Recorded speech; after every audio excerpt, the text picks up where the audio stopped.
রান্নাঘরের নানা সরঞ্জামের মধ্যে ছুরি, গ্যাসের চুলা বা গরম তেলকে আমরা সাধারণত সবচেয়ে বিপজ্জনক ভাবি। কিন্তু অবিশ্বাস্য মনে হলেও সত্য যে এনভায়রনমেন্টাল সায়েন্স অ্যান্ড টেকনোলজি এর গবেষণায় প্রমাণিত হয়েছে আসল ভয়ঙ্কর বস্তুটি হলো চপিং বোর্ড।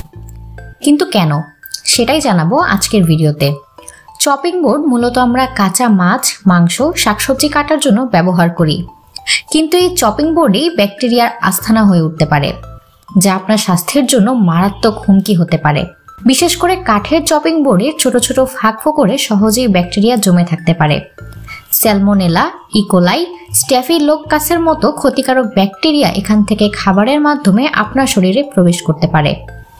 একই চপিং বোর্ডে কাঁচা মাংস ও সবজি কাটলে দূষিত ব্যাকটেরিয়া সহজেই অন্য খাবারের সঙ্গে মিশে যায়। এতে খাবারে বিষক্রিয়ার ঝুঁকি অনেক বেড়ে যায়। অনেকে চপিং বোর্ড শুধু পানিতে ধুয়ে ফেলেন বা সাবান দিয়ে মুছে রাখেন, কিন্তু এতে সব ব্যাকটেরিয়া নষ্ট হয় না। বিশেষ করে কাঠের চপিং বোর্ড শুকাতে সময় নেয় অনেক, ফলে সেখানে জীবাণু বেঁচে থাকার সুযোগ পায়ও অনেক বেশি। অনেকেই মনে করেন প্লাস্টিকের চপিং বোর্ড বেশি নিরাপদ, কিন্তু এটি ব্যবহারের ফলে ছোট ছোট দাগ পড়ে যায়, যেখানে ব্যাকটেরিয়া লুকিয়ে থাকতে পারে।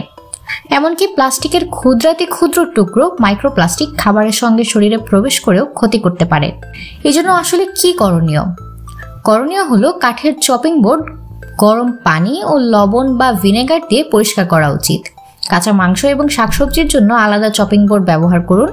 বোর্ড ব্যবহারের পর ভালো মতো শুকিয়ে নিন, যেন সেখানে আর্দ্রতা না থাকে। প্লাস্টিক বোর্ড বেশি বেশি আঁচড় খেয়ে গেলে পরিবর্তন করুন।